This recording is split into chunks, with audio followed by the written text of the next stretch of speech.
never give up. I never give up. I never give up. Turn around. Hi guys, welcome back to my Steps to Sobriety, my show on YouTube and as a podcast with me, your host, Stephan Neff. Today is a fantastic day because I have got a guest here who has, like me, gone through tremendous challenges in his life. And like me, he thought that really the answer might lie just in that one bottle of vodka, but we just don't know which one it is. So we go through all of them, through the whole shop, through the whole bloody barrel, the whole factory. And damn, I could never find that freaking bottle. And I think Clinton is exactly in the same boat.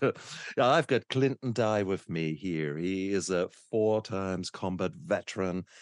He has been through some dark times and is with me now to explore ways that maybe we can show, by telling our story, show others that there is hope, that there is light at the end of the tunnel, that there's light at all, because sometimes when we're in the darkness, we don't see it.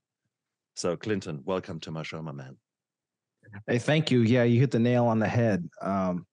Boy, we look back at my life and where it started. So we'll just cut right into it for the audience here. So I started my journey in PTSD by witnessing my mother shoot my father in a domestic violence exchange between the two of them when I was about 5 years old.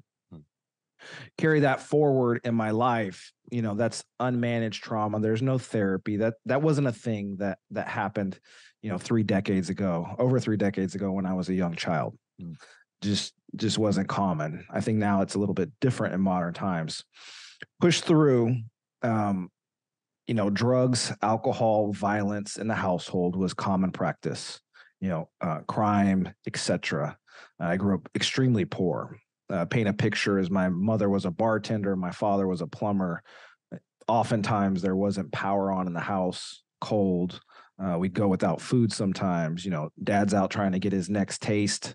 And then, you know, mom's just doing the best she can to hold it together, you know, raising a young child as a late night bartender. So I'd come home at 5 and 6 and 7, and there would be no one in the house. Right. She wouldn't get home till 1, 2 in the morning. So here I am, 5, 6, 7, no dad. Mom's not there. And I'm taking care of myself, get myself home, feed myself, all that stuff. I was so scared I'd fall asleep on the couch. Right. Just scared of everything that moved. You know, just we didn't live in a good neighborhood. So that kind of pushed me into the self-hardening phase of life. As a teenager, I think I had my first drink when I was 12. Like once again, these things were around the house all the time. I'm fortunate it was just that. And then we started smoking weed, right? We started getting into trouble. I was a little bit smart and cheeky, so I figured out how to scheme and maneuver and not get caught. And it became a game of life. Eventually those things started to catch up with me. I decided I had a baby on the way at 19 years old. I needed to fix my life. The direction I was going was Clinton, go ahead. Go one step back. What did the alcohol do to you? What feeling did it give you when you drank your drink as a teenager? So as a teenager, it was just a way to manage, you know, all the trauma from early childhood. It was a way out. It took me to a new place. I didn't have to deal with my problems in life. I was smart enough to get through school. I used to just calculate the number of answers that I had to do, and those would all the ones that I answered say I'm not doing anymore. Come on. I'm serious. I would still pass. Our friends, I don't know if the audience is aware of a drug called ruhifenol, but long before it was a date rape drug, we used to split a half of it in high school, give each other half of the date rape drug, right? Because my friends and I knew that, you know, it would be like being drunk, but you wouldn't smell like anything. Correct. So we'd be intoxicated in school like every single day almost, self-medicating to deal with all the things from childhood. So that was it. It was just my escape from breathing day-to-day life. I couldn't manage. Both of these things are very powerful. Rohypnol wipes out your memories, and it is so relaxing. Suddenly, all these worries go away. And that was the same with me with alcohol, in all fairness. Whatever the tension was in my life, give me 2 glasses of wine or beer or whatever it is. And suddenly you feel that warmth going through your center and your muscles relax up here. And there was the sound effect. Oh, that was really what alcohol was. Fuck, I get it, goosebumps just actually thinking about it. Me See, too. that's Me too. Yeah. So did you get this kind of really physical, oh yes, finally I'm out of the pain? So for me, my chemical at this time in my life, my chemical of choice was marijuana, Right. cocaine, and other prescription drugs, mostly depressants. The cocaine obviously isn't a depressant. We started this pretty young, right? And this outlet, the only way I could describe it for the audience is the noise of life in a city center. Just the cars zooming around, the puddles, the people, the yelling, the honking, just the noise and vibration of the city, just all that negative, grindy energy of the inner city. When I would do drugs, it would go from that to what I would presume would be the peace in space, right? Where there's no sound, just silence. And at that moment, I myself was at peace. There was no other world. There was no noise. There was no people. I was just in my own time and space in my own head. And that's how I used drugs in my teenage years. Exactly. I mean, and this is such a powerful release. And then we wonder how later on we fall back onto the same powerful, nearly magical relief of tension, of pain. And it's no surprise. Let me guess, psychology or self-help books or anything like that, mentors, that was non-existent in your life? Oh, no, there was very few positive role models. Eventually, my father got himself clean. I ended up living with him through my teenage years. He was I hope he was entirely unaware of my self-medicating trends. Yeah. I was pretty slick, so I mean, I would never come home smelling like anything. Okay. And he just kind of let me do my own thing. But he was a hard man. My dad was very firm. He was a recovering drug addict. Hard drugs, heroin, alcohol, etc. So he was a guy that was raised during Vietnam, a 60s hippie kid. He was a hard guy. My dad was just very firm. He was up at 5 a.m. He believed in hard work all day. And then, Saturday and Sundays, we were up early. So if I had a role model that was positive in that regards, once my father cleaned himself up, he showed me some very masculine traits when it came to young adulthood, which was hard work. So even though I was doing bad things, our ethos in the house, if you will, is men get up early, men do the work, and they go to bed late. And that was just kind of the life. So I started hustling at a young age, washing cars in the neighborhood, mowing lawns. Right. I think I bought my first motorcycle at 15, my second one at 15 and a half, got myself to the auto body dealership there. I was like, how in the fuck am I going to get a car so this guy can get laid, right? I need a cool car. I don't have any money. So I went over there and started hustling, painting cars at 15 and 16. Eventually it was Corvettes, right? So I was a kid in high school. I think I owned 4 cars before I graduated high school. Legit cars. Excellent. With the paint and the wheels. I had a restored Corvette 76 that I had pieced together. So hard work, although we were self-medicating to get through a lot of our emotional issues we were dealing with, hard work was never a stranger to me. It was just kind of part of life. So that was really my high school years. So my dad started that, and what he instilled in me was hard work. It's unfortunate he's not here today to see it, but when we transition into my military tours here shortly, I was exposed to an entirely new level of hard work. It went from mowing lawns, playing with my friends, and getting high all the time to dropping bombs on humans and, doing what we can to save lives, American lives, and coalition troops, and wage war against the enemy. And what made you go towards the military? When was that? Which time? so I enlisted in the Marine Corps when I was 19 years old, and I did that 3 weeks after I found out the girl I was dating was pregnant. Right. So right before I enlisted, we got married. Wow. And then I went right into the military just a few weeks later. What triggered it? Which year was that? This was 1999. So that was the trigger. I needed to change my ways. I didn't have a solid enough foundation internally to self-correct, and that was the hardest service with the most discipline. Was kind of in line. I was a pretty physical guy, not afraid of hard work. My dad was a yeller to begin with, so it didn't much matter.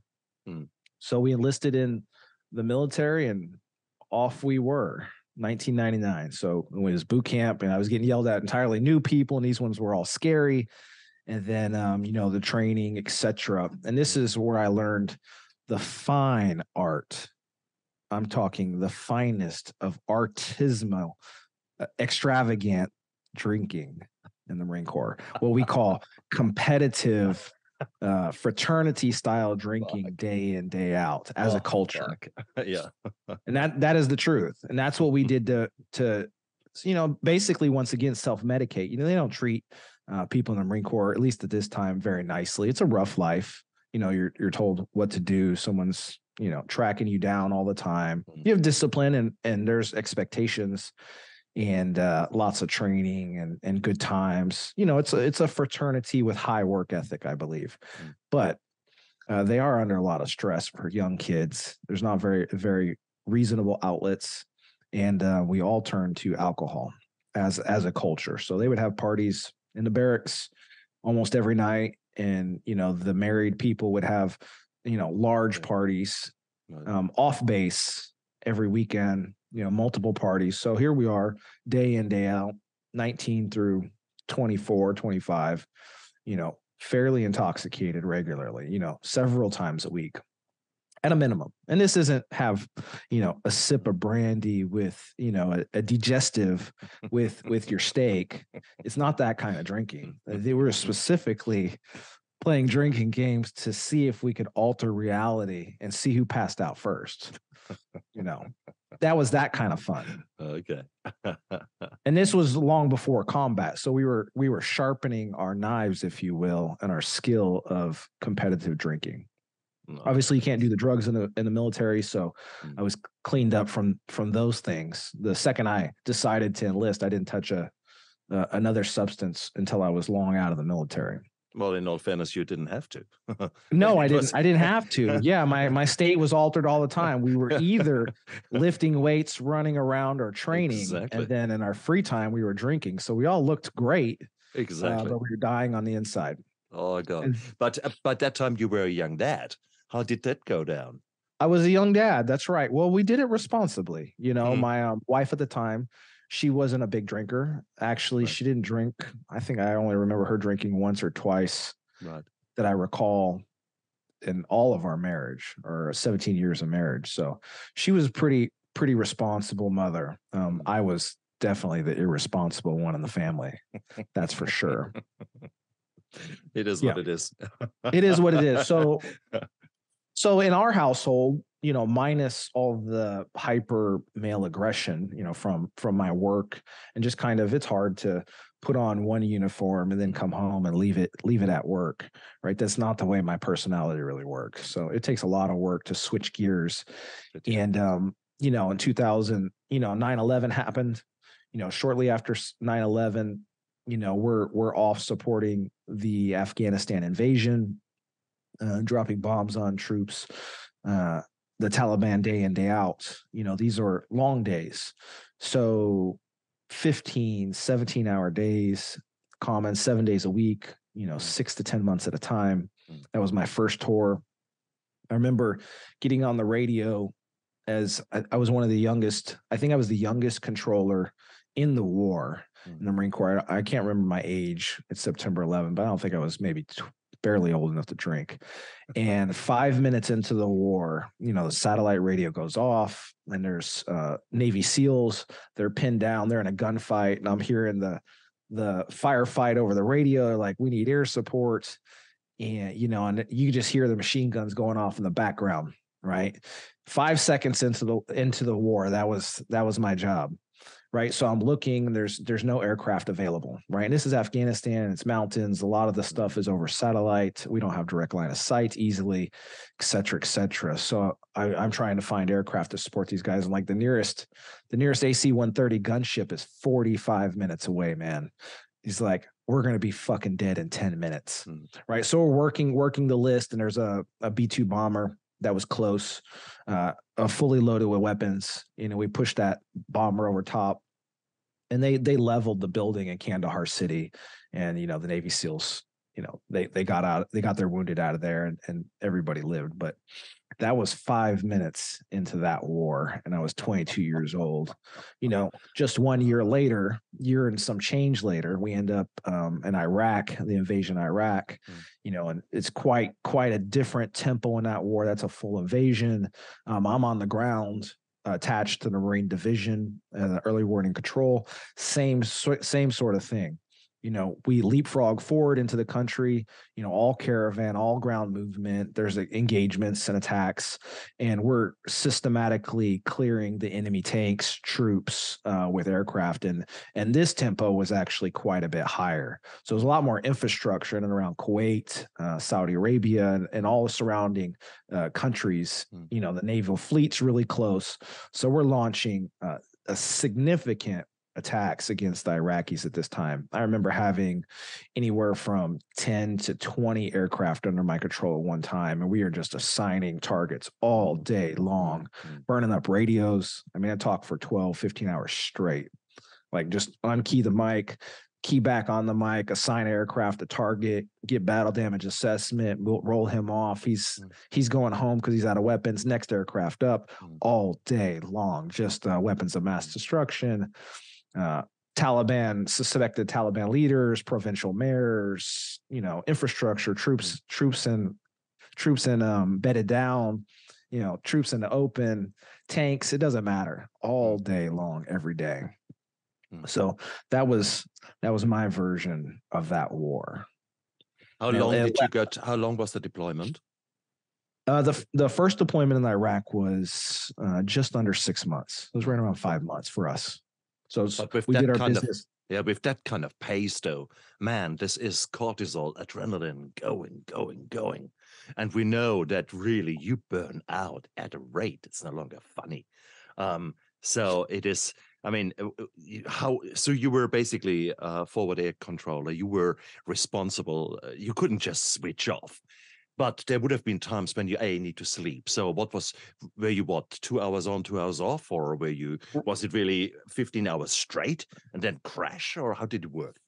No, so for us, in our attachment, I was not a forward control. It's a little bit different. I'm an early warning control. So we have a radar system, some tactical data links that feed us information off the secure side. Right. And we had an attachment of about 12 people. So attachment of the radar systems folks and the maintainers, and then a tactical control shelter, all mobile, all vehicles. Right. So we had 2 controllers. So we were doing 12, 13-hour shifts between each other, right? And then I would manage the crew. So I had enough technical experience. I would actually manage the crew, the surveillance, the traffic, the weapons, everything. Yeah. So that's how we rotated back and forth. There was nowhere to go. So we would do basically calisthenics, with our equipment on, things like that to get extra weight, sandbags, things like that. So when we were off shift or not overflowing into, there were times most of the war happens on basically a clock cycle, if you will. Troops don't invade and continue to work 24/7 either, right? So there's hours of engagement with different units, on the US's power cycles, right? Yeah. So periods of darkness, we do a lot of attacking, early in the morning is kind of low tempo, and throughout the heat of the day. It just depends on where we are in the war. So these were pretty intense days, right? So there is no burning out. So it's interesting. Not when you're there. Not when you're there. No, not. You're right. But thereafter. Not in the moment. You're doing everything you can to save lives. Exactly. I think the worst night of my life that I ever recall was that one of the first battles, a highly restrictive ROE. I believe the city was on Nazaria. We're invading, and the Marine Corps division is halted by the Iraqi army military. We can't cross the river to take more ground because the ROE was very restrictive. So they didn't have uniforms on. They were wearing suits. They were using cell phones to call in artillery on the Marine troops. Here I am, the guy that's supposed to be assigning aircraft and targeting out these people, and I'm just listening the whole time. Medevacs going off, and the troops are getting nailed because the ROE was restrictive. They couldn't attack the Iraqi forces because they weren't in uniform. It was not clear, and they were unarmed, right? So they would call in artillery fire. They're using men and women women, children as body shields, moving between buildings. They're very slick in the first 24 hours until they relaxed ROE. And that one night, we lost 22 Marines. Right. And just that one battle was the bloodiest battle of the war. They loosened the ROE in the morning, and then it was all she wrote. Once they loosened the ROE, the Marine Corps was across that bridge, I think, in under 12 minutes. Right. And they were just, waging war against the enemy. So, you can endure a lot when it's not about you. Right. When you're trying to live and save other people. You'd be surprised what you can do. Oh, hell yes, absolutely. When I was a young doctor, we did often 24 hours on, 24 hours off, or 72 hours, basically weekends. And that was absolutely acceptable at that time. Please, if you actually if you do studies and compare your mistake rate after, let's say, 16 hours nonstop flat out work, you're about as good as if you had a bottle of wine. And if you go to 24 hours nonstop, you're heading into that zone where sort of you really either are very well trained and things still happen all right, or the mistakes go up dramatically. Sure. And that is just fact. Right. So therefore, I know what I'm talking about, and you know what you're talking about. So we both agree that there is 100% when you're under adrenaline, under cortisone, you're out there, you kick ass. Right. But at some stage, you have to come off. At some stage, that ride cannot go on endlessly. Right. So how did you guys decompress after leaving back home? Well, once we landed back on these shores, a lot of people had issues, right? They still have issues. The ones that are still alive today have issues. So you carry those wounds. They never, I don't believe they actually ever really heal. You either just forget that they're there, and occasionally, you run across, that scar in your life.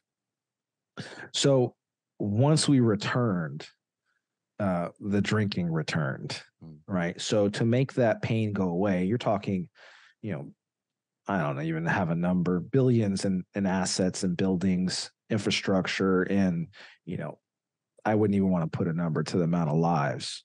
Even if you're not the person doing it, you're definitely an accessory to murder, right? And in this country, they put you away for life after 1 or 2, right? So automatically in another country, they call you a hero, right? So you have to carry that forward. I mean, the number, it would be shocking. I don't even want to think about it, right? More grains of sand, in the ocean kind of thing. It's just a big number of people that would have been hurt from our actions over there. So you have to deal with that emotionally at some point, right? You hurt a lot of people, you damaged a lot of equipment, infrastructure. Their country has not been better, has not been the same since. We put them back, several decades, maybe 4, so just the amount of suffering post-war and the entire region, not just there, has a toll on you. You could either just say, I don't care, or you have some type of a conscience and you have to kind of deal with that some way. So how I would do that is self-medication with alcohol, right? And that carried forward. As I got older, the drinking got actually worse because that unresolved PTSD, the unresolved emotional trauma just kind of builds up over time. And it's one sip of alcohol once a week, right? When you're not feeling your best, then it's two. And then before you know it, it's a glass. And then it's a couple glasses a day. And then it's multiple times a day. It starts to be just a systematic erosion of who you are. That vice, like all vices, eventually take over who you are. If you're not careful, you can lose who you are. Yeah. Powerful words. I didn't expect you to go actually into the moral injury that so many soldiers are coming home with. I love to hear that from you, man. But here you are. You've got the real sort of hardcore PTSD that we would maybe be familiar with. That sounds stupid. Many people accepted that when a soldier does something on the battlefield, his best friend gets blown up. Yeah, sure, PTSD. We keep forgetting that there are so many other forms of trauma that can cause the same response, the same follow-on effects on your body, the same signs and symptoms. And that is what we sort of call the complex PTSD. And that is only something that is really more in recent years, maybe the last 2 decades, has come out and only now becoming more discussed and accepted out there. Having said that, when you had to watch your mum using the firearm, for crying out loud, no one would have helped you. When I was attacked by a gang, no one gave a damn. No one came to my help. So I was sitting bleeding in our tram, riding to the hospital myself, and people just looked the other way. And that taught me already I can't rely on anyone else but myself.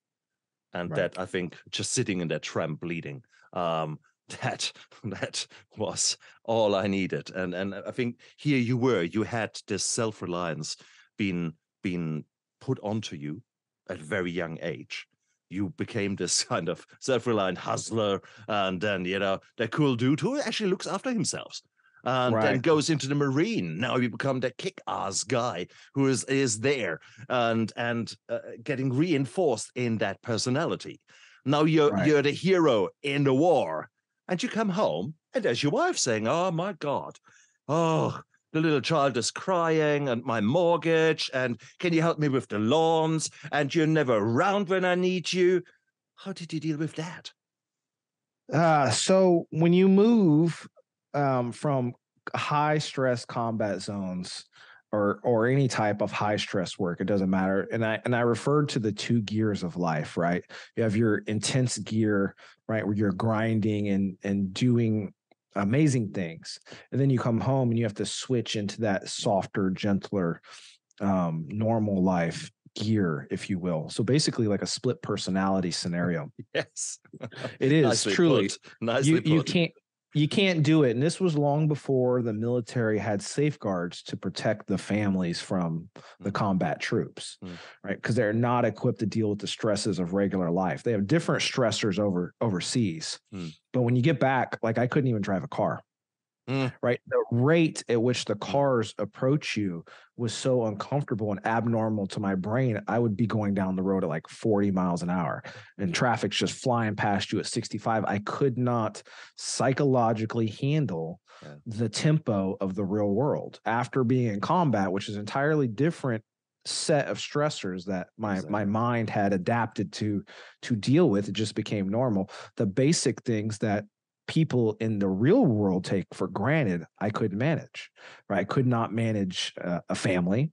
I could not manage communicating with my spouse at the time. I could not manage doing normal things and then keeping that warrior spirit bottled up. Right. So I'm this like incredible Hulk, Tasmanian devil of a creation. Yep. Right. And it's stuck. And I now have to wear a suit and regular clothes. And I feel like the kind of Superman's Clark Kent or Bruce Banner's Incredible Hulk. Like I'm a person stuck between two worlds and neither one of them are getting taken care of appropriately. Right. And I'm suffering. Right. So I have to take care of my family and I just can't over time. I just can't. So over time, I figured out a way. After I got out of the military, I picked up defense contracting, right, which landed me right back in Afghanistan and Iraq, frying Jordan, pan and fire, Saudi Arabia, all over Kuwait, all over the place. Yeah. So I ended up back in a very similar role dealing with communications. Now, I wasn't dropping arms on anybody. It was mostly passive communications for a high-profile defense asset overseas that flies around an aircraft. But regardless, we worked really long hours and very similar tempo. Almost all military people, a few engineers or prior military people. I happen to be both. And switching between those long tours overseas and coming back home, I struggled the same way. So what I used to do to decompress is I would lie to my significant other and tell her I wouldn't be back for an extra week. And then what I would do is when I got home, I would take a week to myself just so I could manage. So I would get a hotel and some resort or something like in San Diego, it doesn't matter, kind of, I think Paradise Island or something crazy. And it would literally like be a hut and I would do zero. I would get a book. I'd wake up on time so I could get onto schedule in this time zone. Right. So just like normal, I'd stay up all night, 1 or 2 days, and then I'd wake up normally on schedule to kind of get my clock right, if you will. And I'd read most of the time. I would meditate, do yoga, hit the gym, walk on the beach. I would just kind of chill out so that I could acclimatize back to regular life, the food, the people, the pace. I'd walk around the city, just kind of reintegrating back into society so that when I went home, I didn't want to, toss my wife, over the house because I can't deal with her, right? Because all they want is their husband or wife. They just want that person back, right? And they've been doing it alone themselves. So they want their time back. So second you come back, you're hit with, hey, I want to, it's your dish night, your time to cook, Exactly. like take care of the kids, like all that. You're getting hit with the family stuff as you should. I don't fault her for that whatsoever. That's entirely expected. But once again, I couldn't deal with it. Yeah. Right. So we start the self-medication with alcohol, right? Even at those times. So when I say to the audience out there, it's in control of you, I really mean it, because these substances, and this is why I'm so rigid to not have them in my life, is that they cost me everything, right? They cost me my marriage. They cost me my health. They cost me my mind. And it took so much work of my life to get that gorilla off my back. It took a lifetime of work to get that thing out of my behavior wagon wheel, if you will. It was very difficult because it's so socially acceptable. It's so socially acceptable to go out with your friends and have a few drinks, throw some back, watch football, American football all day Saturday, all day Sunday. There's a couple nights of the week to watch more football and drink, and then it's basketball, and then it's baseball, and then it's hockey. I mean, our whole society revolves around self-medicating with this poison. And eventually, enough was enough. I went through a divorce. I think me and my ex are still really great friends. We're there for the children, but it cost me a lot, and I never needed to go through all those things. It started to affect my health. Every single day, waking up drunk. or hungover, maybe not drunk, but just off. And it really started to take a toll on my physical abilities, mostly later in life. Didn't really affect me much physically in my 30s, surprisingly. When I started to approach my 40s, one drink, I feel like crap for 3 days. I don't know. Definitely borderline liver cirrhosis of the liver, something going on. So, what can you do? Shitloads we can do. We're coming to that. We're coming. You and I know what we can do. I know what I did. I know what I did. Which is brilliant. I mean, man, wow. But here's the series of traumas that part of it you chose, part of it you didn't choose whatsoever. Right. But that is life. Life throws you lemons and sometimes an avalanche of lemons. And it's a shit sandwich, like it or lump it. Trauma is guaranteed in our lives. And like you, I didn't have any role models that showed me how to deal with that. None whatsoever. No, a man is a man who can hold his liquor, number one. Number two, who can bed as many women as physically possible. That's a real man. So that kind of role models I had when I was a youngster. And it's just, oh God. So you have got all these screwed core beliefs that are then reinforced by our own, you call it the gorilla on your back. Beautiful, where we all get, so, how shall I say that? We find ourselves in a place at one stage in our life where we say, what the fuck? And then the problem is, I think I realized that so many times, but I didn't have the power, and I didn't have the guts and balls to actually ask for help. Right. What was the transformation for you? When did you, or how did you come about admitting that enough is enough, that you were sick and tired of being sick and tired, and that you sought help? How did it come about? Yeah. So the situation was during COVID, right? So we hit COVID, locks down all of society on the planet for the most part. And what do we turn to? Our favorite substance, right? So I'm working from home. It starts to be, just a sip of wine. At the grocery store, you couldn't get a steak. They sure as fuck had shelves full of alcohol. Oh yeah. Right. And a good wine that's very cheap to me. It's called Robert Mondavi. Hate to throw that little plug in there, but they offered a special at the grocery store, 6 bottles. It was like $8 a bottle, and this stuff's usually like 25. I was loading up. I was like, I'll take 12, please. Oh yeah. I looked at my counter. There was no damn food. It was just alcohol. I know. Done the same shit. I was like, pirates lived off that shit. So can I, right? So, I'd crack open that bottle at breakfast. I would. I'd pop the bottle, pop the cork, have some of that grape juice, and I'd start my work day.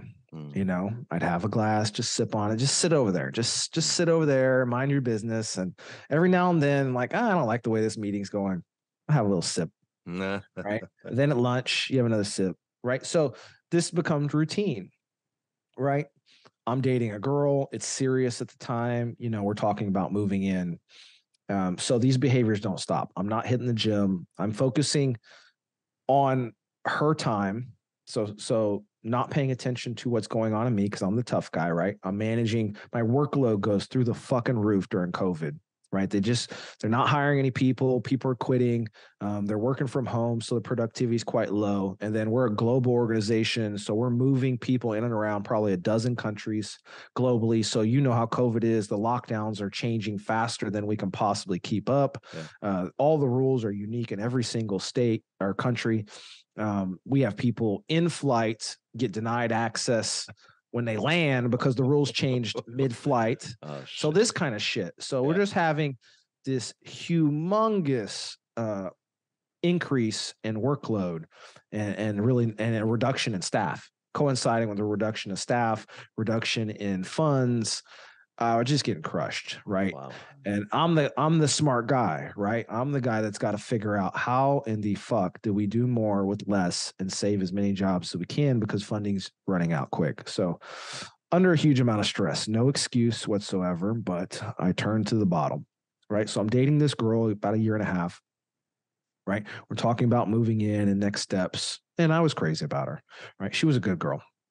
So I go to Saudi Arabia on a trip, right? It's about 6-8 weeks, right? And I recall she asked, she's like, hey, when do you think, we'll move in? I was like, I don't have an answer for that right now. Right. And I was playing this game, right? 1 foot in, 1 foot out. Like I cared for her. I just wouldn't open up and tell her that I was down to do that. Right. And then she was hyper interested in the timeline. She was older, eggs drying up, whatever. I get it. Right. So she's got a schedule. She's like, shit or get off the pot. So I leave for Saudi Arabia. It's like an 8-week pump. I catch COVID. Right. So I get delayed 10 days, come back home. This bitch moved out of the city. Didn't even say anything. Sends a text. Doesn't even call me. Right. Sends a text. It's like, hey, I'm not in the city anymore. I took a job in San Francisco and I live in San Diego. She's like, I don't know where we stand. And then just silence, right? We literally never spoke after that, right? Not even exchange text. Like she sent me some text, weeks fucking later, right? It's like, okay, right? So breaks my heart, right? But I deserved it, right? I wasn't doing the things necessary. I wasn't living up to my bargain, my end of the deal. Yeah. And I really don't blame her. She took her dream job. I just wish she would have communicated with me and let me know what she wanted to do. And I would have supported her on her future, right? I'm not that kind of guy. Like, no, you can't do that. You're going to stay here with me. Like, no, that's your path. And I respect that. Like, I will support you. We were always friends, right? Before we were intimate. So, if she ever hears this, that's all I really wished you would have done, is just expressed yourself, and we could have been mature adults about it, but we weren't. So post that, I'm heartbroken, right? Completely heartbroken. It's like the hardest heartache that I've had, in a long time, probably since the divorce, right? Getting over someone that you're really, really care about, is hard for me because I don't actually open up to just anybody, right? So when I do care about someone, it's kind of all the way. Like I would die for my partner kind of care. And most people wouldn't do that. When it gets crazy, they're just like, oh, peace, good luck. Like I'm out. Like I'll call you tomorrow if you live. Like if not, oh well, I'll get another one. I don't really work like that. Like that's my person, and I'm supposed to be selfless for them. So I was going through like a really hard time. Right. And I lived in a big tower in downtown San Diego all by myself with that bottle. Right. So I'm not doing good. I'm putting on weight. I can't go to the gym. I have zero outlets, post COVID. And I run across one of my friends, Eric. Eric drives a Lamborghini. He lives the life. He owns his own business, international shipping business, and he's got a beautiful woman. He's a cool older guy with silver beard. He's, very fit, very handsome kind of guy. He's the guy that I think everybody would want to be. Most men in the world would want to be that fucking guy, right? I know I did. I was like, God damn, this motherfucker. So I was talking to him like, hey, man, I was like, I'm going through it. Like you were talking about, you had this mentor, right? That got you squared away and helped you fix your life. I was like, who is that guy? So he put me on to a gentleman by the name of Wes Watson. So he's pretty big in the coaching space. He did 10 years in the penitentiary. He fixed his life through, finding his higher purpose, and then he pays back to society. He has a very specific system and process that he does every single day to bring him to his highest vibration, he calls it, or basically in alignment with the person he most wants to be. Right. Nice. So basically good actions, good results, right? He's all action, right? So I stumble onto this guy, right? And start following him, right? I start following other people in the coaching space, Andy Frisella, Betros, Ed Milet. You just go on the list, top 5, 10 in the industry. I start following them, right? I'm starting to realize, I'm like, damn, I thought I was killing it. Like I really did. Like I'm at the high end of the career. I have a master's degree in software engineering, right? Did the military thing, 4 tours in combat, and get any girl that I want for the most part. And I wasn't in very good shape. I have a little bit of money in the bank, right? I'm living a good life, right? And I stumble into this guy, and I just realized I am so far off of my potential. So far off. Beautiful. I'm like a 75, maybe 85% guy. I was. I mean, top tier for most of society, but there's still that last hardest bit to get. So I go kind of all in, right? I stumble around throughout most of the year, kind of trying to cheat my way out of it and not get a mentor, right? Because the ego's in the way. Mm. And I just got tired of it. It's like, you know what? This guy's figured his shit out. He figured it out. Dude went into prison, came out. He's helping people. He makes millions of dollars a year. He's humongous, all tatted up, right? Beautiful girl, badass cars, lives in the most expensive place in San Diego. I was like, that's the fucking guy I need, right? I just need the shortcut to his process. Like, show me. Like, I fucked it up enough. I need someone that's doing it to show me how to get out of this hole that I've gotten myself in psychologically. Nice. And that's where the change happens, right? So I weaponized all that hurt, anger that I had from my life, my childhood life. Yeah. And I knew that man was deficient in so many ways in society. And I needed to spend a lot of time, hours and hours and hours every single day, trying to master that moment and that day. Through his processes, with all my military background, experience, dedication, discipline, hard work, I reignited that warrior ethos inside of me, right? And I applied all those things to just being the best version of person I could possibly be in the moment that day. And I just needed to be a little bit better than yesterday. So I don't set large goals in my life. I don't focus on the big picture anymore, right? I have a goal. I know which direction I'm going, kind of thing. Like, I'm going towards America on the Nina and the Pinta. That's where we're fucking going. We're just looking for land in that direction, right? So my goal is I needed to fix myself because I'd been through so much in my life that I owed all of humanity my story. I also owed all of humanity. I owe them still to the day that I stop breathing. I owe them for all the death and destruction that I caused on the planet, right? So my only payback is I need to be able to help someone that was down in that hole that I was in, that was suffering from PTSD or suffering from trauma or just addicted to substances, right? They're not living up to their highest potential.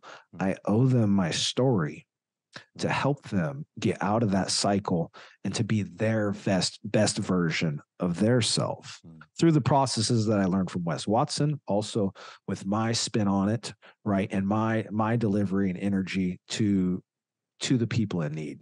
So that's where we start the change in this man. And that's beautiful. That's exactly it. And it's so beautiful because you have been so focused on becoming, or in the last 10 minutes, describing how you wanted to become the best version of yourself. You didn't even go anywhere to sobriety, to drinking, because ultimately, when we actually start focusing and really taking action in the right direction, suddenly that alcohol, which was so powerful in our life, suddenly just sort of drops away. And I mean, if you have been hitting the bottle, guys, if you are out there still hitting the bottle, it will take you some rough days and weeks and months ahead of you to actually ditch the bitch. But right. It will happen. It will happen if you get yourself the right power team together. For me, I was so grateful that I was exposed to a bunch of people in rehab who all had their shit together. And then after a few days and weeks, I realized all of them had been in the same place where I was.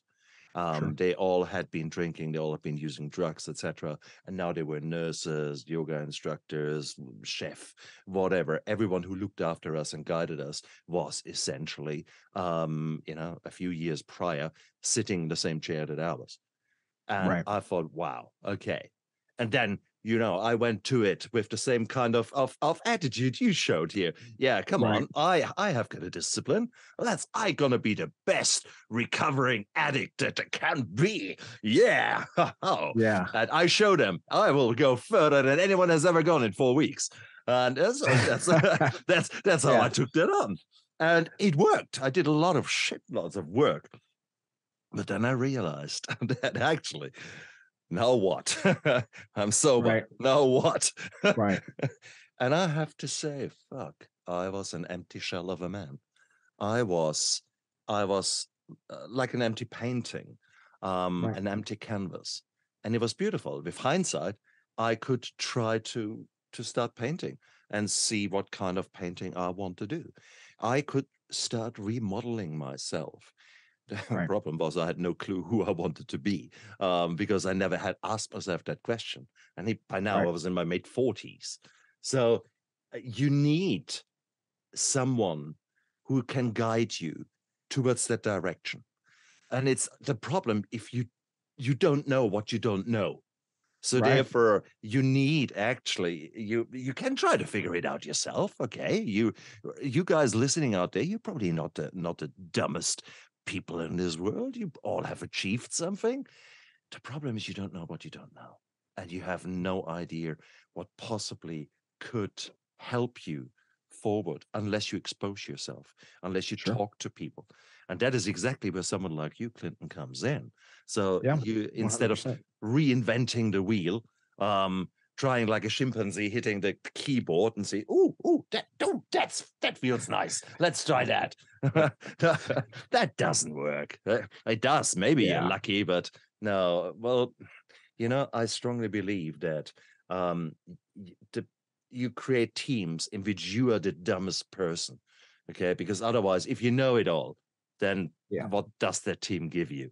No, unless you want it to work for you, but even then, you want better people than yourself. So there you go. Oh wow, Clinton. I mean, it's and what are you focusing on? So if someone was Yeah. actually now coming to you and actually say, look, fuck it, I've drink far too much, I'm 30 kilogram overweight, and I've had it, and I don't know, I even want to throw it all away. How would you go? Yeah.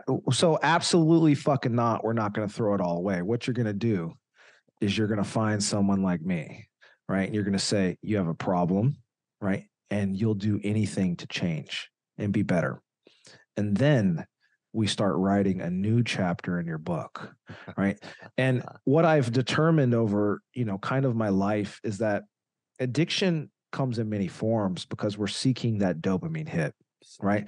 So it's either in the form of food, substance, it could be attention, it could be intimacy, right? Like our definition of a man, right? The Marlboro Man was the cool guy with the cigarette, the beer, right? And the hot girl, right? So we already know how that story goes. He's hitting all the dopamine in one shot, right? In a red Corvette driving off the mountain, right? That's what he's doing. And that's good for him. So in my system, what we do is we find a positive outlet to funnel that dopamine through, right? The addictive mind, I happen to believe, and maybe this isn't scientific, I don't know, but I happen to believe an addictive mind is always addictive. It is super difficult and rare that we actually change the personality type of addiction. It can happen, I'm sure, but we're talking shock therapy, right? Beatings on the regular, like it doesn't happen. So the easiest way to formulate change is to funnel that into something positive, right? And it's both a negative and positive reinforcement is physical fitness, right? So when you focus, what I find is our addicts are the most dedicated to their physical fitness because they have a new form of dopamine, right? So they use physical fitness as both a punishment tool for when they deviate from their their daily plan or their purpose, right? They'll do, hundreds of push-ups or burpees or go for a run or go back to the gym, right? Because they're getting that dopamine, and they're also reinforcing that behavior sucks. Like, maybe I shouldn't have broken character and really wanted to have that drink or something. So now they've self-punished, right? I'm not talking about punching themselves in the face, but they're reminding themselves through pain that they probably shouldn't be doing something. And pain, it happens to be one of the best retentions of any behavior, right? You touch the stove once or twice, you never touch that stove again because you know it's hot, right? So they're sort of inducing a discomfort scenario in their own life through their behavior. So it's like a self-correcting evolution over time. And they're using the physical fitness and the nutrition to develop discipline, delayed gratification, and now they have a new form of dopamine, right? So now they're getting into shape. They're starting to get those six-pack abs, develop their confidence. They have this new skill set that they can apply everywhere, right? Because all successful people have the trait of delayed gratification, right? And it is quite hard to lose 50 pounds or 100 pounds and get that dream body, right? Male or female, it doesn't matter. It's not all about the males here. It's the girls too, right? They get a newfound confidence. And with those skills, they can apply them everywhere. That job that they wanted, that promotion, to start the business, bigger and bigger goals all the time because they can sustain the discomfort, right? They're self-inducing a sustained discomfort over time, and they're growing better and better over time. So what your standard baseline was a year ago is laughable today. Correct. Right? The man I was just 12 months ago is laughable to me today. And the man I will be in another 12 months will dwarf this man because I just need to do better today than yesterday. Correct. Right? And eventually, when you look around you, there's no one standing around you. You'll be alone at the top of that pyramid. That's right. Right? And you have to go out and seek better and better and better company in your life to challenge you, right? If you're hanging around a bunch of losers, right, you're going to do loser shit. Their shit's going to rub off on you, even if you're not doing bad stuff. You're going to have 3 of your friends. One of them's going to have a bag of Coke in his pocket. You're going to get pulled over by the fucking police. That dude's going to slide that shit in your seat, right? They're going to run the dogs through your car, and you're going to go to jail while your friend is going to go back home. He's going to say it wasn't his, right? Because that's what those kinds of people do, right? So their problems rub off on you. So you've got to get away from your social circles, kind of isolate and get around positive people. Like you said, when you were in rehab, all the people there were killing it. All the people that I roll with are fucking killing it, right? They're multimillionaires, make hundreds of millions a year. They challenge me in ways that I was never exposed to in my life. And it's through being around those types of people that are doing so much better than me. Well, at least in ways that I measure as better. They have their own problems in their life. They're not perfect people, but these are the things that interest me because it always keeps me moving myself forward. So much of my life, I stagnated, right? And what happens when I get bored, when I stagnate, I do dumb shit. Right. I end up in the strip club, right? I end up drinking. I just do dumb stuff. There's really no rhyme or reason. I'm bored. So I must fill my time with positive goals and pathways so that I just continue to move forward because regular life actually bores me. It really does. Just coming home after a long day of work, plopping down on the couch, having a cold one, watching some sports with the homies. That shit's what the fuck is that? Yeah. That's not going anywhere. Do that for another 30 fucking years. Are you kidding me? Hell no. Man, I would rather work 18-hour days now because my true calling is helping other people. So it's kind of a selfless endeavor where I'm helping them recover from drugs, addictions, it could be relationships or just get them in shape. It doesn't matter. Helping them build their businesses, social media, you name it, right? I help them make their lives better. So to me, it's not even work. It's just stuff that I do. And I get more fulfilled off just one one day of helping people in just a minor way when they're struggling from their own vices and put them back onto their path, that's far more rewarding to me than anything I've ever done. Right. It's not hurting anybody. It's helping people. It's just priceless. I mean, I could do this forever. I'll do it from a wheelchair. If I lost everything tomorrow and all I had was a cell phone, I would still be doing it from a cardboard box. I mean, of course, I'd be making YouTube videos, whatever, right? Live streaming that shit from the cardboard box. That'd be some great content. Like it's your local coach here in the homeless box, exactly. Right? Taxman hit me up, and I didn't have it, so here we are. But I'm still fucking helping you guys, right? You can't break me. And that's exactly the point. That's what resilience is really about. But resilience only comes when you start practicing taking action, when you start creating habits, when you're actually getting clear in your head, which direction do you want to go? Who do you want to be when you grow up? And I think that is the key thing. It is, I've lived a life where I always tried to better myself, but I was all over the show. And I tried, I want to do some photography. Cool, do that. Then I want to do a good doctor, and I want to do this and that and there and there. And I did a little bit there and there. And it's just, I spread myself far too thin. And I had no clue who I wanted to become. Nowadays, I have got a very clear idea. And that idea was initially a dream. And then I thought about this dream so hard and long and clear, and made it crystal clear how every aspect is supposed to be like, that the dream became a vision.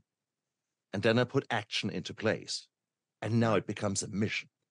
And I love that. It's taking action. And that's what you are all about, Clinton. It's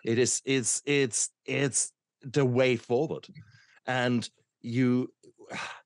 it's so important to add the discipline to that, because it's all quite cool when you're infused. Yay, it's the new year, January. Of course, I do it all. And that's bullshit. Exactly. It's quite easy. That's hype. That's the hype man. That's the ego. Bullshit. So, that's the ego. So I live every day like it's my last day. Right. And you mentioned action. So in our society, we don't have a knowledge problem. Anybody has access to all the knowledge on the entire globe with just a quick click of the keyboard and enter on Google. Right. So we don't have a knowledge problem. There's a lot of fucking smart people that aren't doing shit. Correct. Right. You have an inaction problem. They're not doing shit. So you'll see people, they'll read books. Like I get a lot of people, right? And they love to gain knowledge because it makes them feel smart and empowered, but they don't apply it. They're not executing the action. Yeah. I mean, some of the books can make you, Grant Cardone has a book, the list goes on and on and on about how to become wealthy, right? If you just applied the shit in the book, you wouldn't do fucking worse, right? You would do better. But people just get so on a knowledge loop. They want to be the smartest person at the table instead of owning the fucking table. Exactly. Right. So agreed. So we have an inaction problem. Yeah, you need to be a little bit smart to do these things, but there's plenty of smart people that have no success. There's plenty of smart people that go nowhere, right? You need to do the work, right? So the easiest way is just to take action, right? Correct. Take action, move in the same direction that you know you want to go, right? Take your flashlight, turn it into a laser. So stop focusing on all the bullshit in life, giving your energy to the girl that doesn't matter, that you know you don't want to marry, giving your energy away to your friends, giving your energy away to your anger, giving your energy away to the bottle, the vices. It doesn't matter. When you quit all that shit and you get physically fit, it gives you more energy to go longer. And now you just funnel all that energy that you're wasting in a dozen places into one singular task. You know, you look at certain cultures that have really dominated discipline. We'll just take the first one that comes to mind is Japanese culture. The Japanese culture didn't make fucking whiskey. Didn't exist. They also didn't invent the car, right? They also didn't invent the computer. right? You're starting to see a trend here, right? The Japanese took whiskey, Scotch whiskey, some shit that's made in Scotland, mastered it, and now they make the best Scotch on the fucking planet. Discipline, hyper focused. All they wanted to do was understand the craft, and they figured out a way to make it better and better and better. They do that with everything. They made a better car. The Toyota decimated the American car industry. It's because it was better. Their reliabilities, their processes, all those, their engineering standards were so much better than the American car.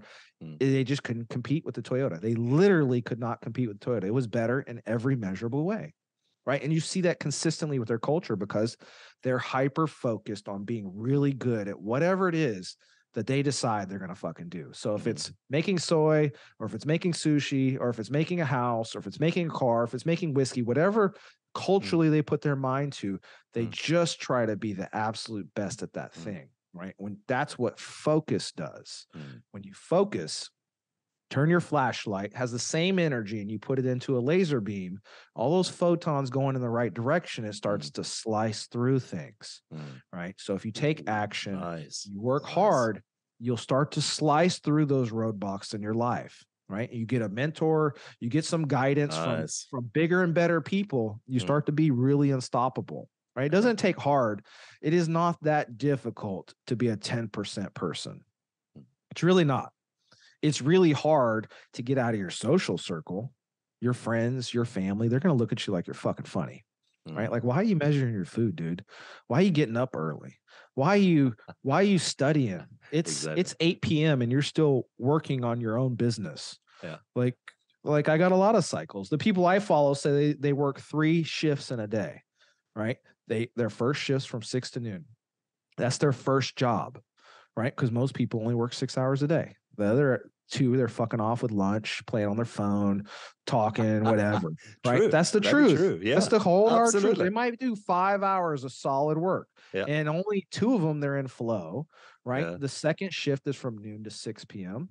and then the third shift is from 6 to midnight. Yeah. They're only getting 5 hours of sleep, get up, go to the gym, whatever. Yeah, right? And they do that 7 days a week. In 3 years, they've reached mastery level on that skill. You can't even catch them. Right? They've just passed you up. You might have been working 7 years longer than them, and they just passed you up in 2 years, right? Skill wise, right? And they don't quit, right? So it works. I can take anybody and teach them how to be the best in their family and pass up their social circle relatively quickly, because their social circle is taking every possible opportunity to not focus. Right? As soon as they get off work, they don't do any more work. They're hitting the bottle, right? They're going to chase those vices of attention and dopamine hits. We replace that with positive action and alignment with their purpose, the person they truly want to be. And everything they do is about that. Now you're doing lifetimes of work in several years, 5 years, 10 years. In 10 years, there isn't anybody that can touch you. You're at the pinnacle of the industry you chose, right? Period. It takes 10,000 hours to reach mastery level. In 10 years, you've hit it 3 times, right? You have 3 lifetimes of mastery level skill development, right? You just pick marketing, sales, and I don't fucking know, whatever else that you feel like doing. And now you're running a business at mastery level in 10 years. And it's just time. It's time under skill development. That's it. There's no secret sauce. You don't need to be bigger, badder than anybody else. You don't need to be any smarter. You just simply need more practice at failing than they have. And you will eventually get better, right? No muscle grows unless you fail it. No person grows unless they fail. I failed so many fucking times, guys. So many fucking times. I failed in the worst way. Right. I left a good chunk of the drama out of my life purposefully, but I failed in ways that, could have had me in jail, easily had me in jail for, 7-10 years. Right. I failed in a combat. Right. You got to make decisions. People die. I failed over and over again. But if you play it safe, you won't go very far. You've got to be willing to put it all on the line. That pretty girl's walking down the fucking street. right? You see the girl of your dreams. Could be Angelina Jolie. Doesn't matter. Jessica Biel, Kate Bessingale. It doesn't matter. You pick your man or your woman of your dreams. If they're walking down that street, you could be their man or woman of their dreams, right? Correct. If you say nothing, you fail 100% of the time. Correct. But if you go put it all on the line, just park your fucking ego for a minute and say, look, absolutely, she could say yes, or he could say yes. You just go up, say, hey, I think you're an amazing. I'd love to grab a coffee sometime, get to know you. I was looking for 1,000 excuses to come over here and say hello. I couldn't find one, so I just walked up. Right. And what's the worst she could say? It's like, no one has ever said that to me. You're my guy. Or she could laugh in your face. Who fucking knows? But no, if you never try, you're never gonna go anywhere. Right. And I just learned over time that I'm trying to fail as fast as possible. I realized that I missed my fullest potential so young. I held myself back for so long. I cut those chains. I just cut those chains, and I'm trying to hit my limit all day, every day. When I hit that pillow, I don't even have to sleep. I'm so excited to get to the next day. I am so excited every single day to wake up to the next day. Like, I don't even want to sleep. Like, sleep used to be my calling. I no longer truly want to sleep. I just want to keep going. I really wish that you could turn me into a robot, get that Elon Musk, I'll get him on the phone one of these days. Like, Elon, where's this fucking chip, man? Plug me into that robot. I just want to go 24 hours a day, keep plugging lithium batteries into my ass or something. Yeah. Let me go forever. Like, that's what I want.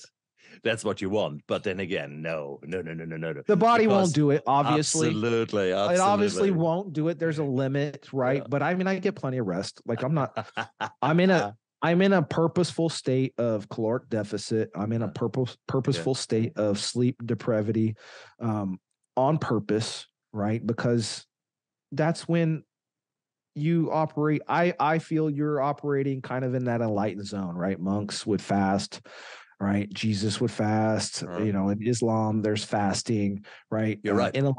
Have your body in alignment with its caloric intake and its actions of positivity. These are all very higher purpose, karma-ish, spiritual alignment things. There, I believe these commonalities and all our old teachings, right? These are old teachings, regardless of what theology. These are social instructions. There's a reason why thousands of years ago they're in these books, right? Somewhere along the way we may have forgotten why they were truly there, or maybe it's just too simple to believe. But when you live a life that's very in line with that spiritual component of mind, body, spirit, right, congruency or alignment, it's amazing at how much better your world gets continually. And maybe there's a higher power that's pulling all the strings, and if you hit the magic keynotes, it just works out. But if you give more, you will always get more, right? The world's a mirror, right? When you hold up the mirror, you get what you are, right? So if you're a horrible person and you're giving out pain and hurt, well, what's returned to you is really just your own energy. It's a reflection, right? So when you're good and you're giving out good energy and you're doing good things in the world and you're selfless, well, it's so odd is the world returns back what you've been giving, right? If you want love, give love and you'll get it back.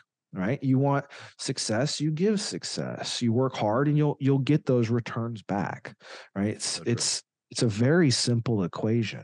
We just somehow overcomplicate it continually, thinking that there's a shortcut, that we know better. It's not that complicated. When I reduced all the complexity in my life got better in every way. I bought that car of my dreams. I'm dating the woman of my dreams, right? I live in the city of my dreams. I have the body of my dreams. Like, so many things are coming to life because I'm hyper focused in my actions. I'm giving out good things to the world, and I'm getting back good. Now, there's no perfect day, right? Doesn't mean I walk on water. It's just, there's tough days where there's things that didn't work out the way I planned for them to work out. It's fine, right? And that's why we do hard things. So when that call comes, that unexpected call of adversity comes in, you can handle it without missing a beat, right? When that person that you care about, or what your older parent, you get that call at 3 a.m. where they're not waking up, right? You can still have the emotional strength, the physical capacity to kind of execute your adult responsibilities and get through things, instead of just entirely shutting down. If you're exposed to Yeah, you're so right, no man. adversity, if you have limited adversity, right? In the Western world, everything's hypersensitive, very easy. Boy, if something's not right on the sports channel, someone's whole day's fucked up. You know what I mean? That's how codified our culture has become, right? And I'm the counter to that. I'm teaching people to introduce as much adversity as they possibly can sustain every single day, so that when that house catches on fire, right, they can grab their family, get the fuck out of the house. Indeed. Right? It's just a house. They have what's most important to them, the irreplaceable things, and they can start over. They're fully confident that there was nothing in that house that they needed to save other than the people in it, right? And it's no big deal, right? They wouldn't even watch it burn. They'll just head right over to the hotel, grab the hotel, call the insurance company in the morning, say, get me a new fucking house. I've been paying you for a decade, right? Make it happen, right? We're staying here. We're going to get an Airbnb in this place, write that check, thank you, and move on with their life. And they'll be back at the gym the day after that, right? Those are the kind of people I'm building. Right? Not a person that stubs their toe and ruins their whole fucking day. They're going to be an asshole to everyone around them. No, we're not doing that. That's so petty. True. But it is the a little bit of action every day, a little bit of that side. Indeed. And every moment you've got a choice. You can choose either to work on your relapse or on your sobriety. You can work on becoming the better version of yourself, or maybe just stay stagnant. Every single thing you do is all about choice.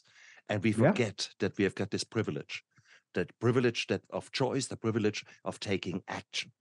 And it is so beautiful. It's very refreshing to listen to you, man, because it is actually, this is exactly how I think about my life. This is exactly why I more and more come to a point where I don't suffer fools lightly. When you waste my time, you very quickly fall away to the wayside, because I've got a life to live. I want to live. We're fucking life going places. Intentional, exactly. The intentionality of my life now is so beautiful. So, guys, you've heard it all here. I mean, Clinton has not holding back anything. It was perfect. It was lovely to call a spade a spade.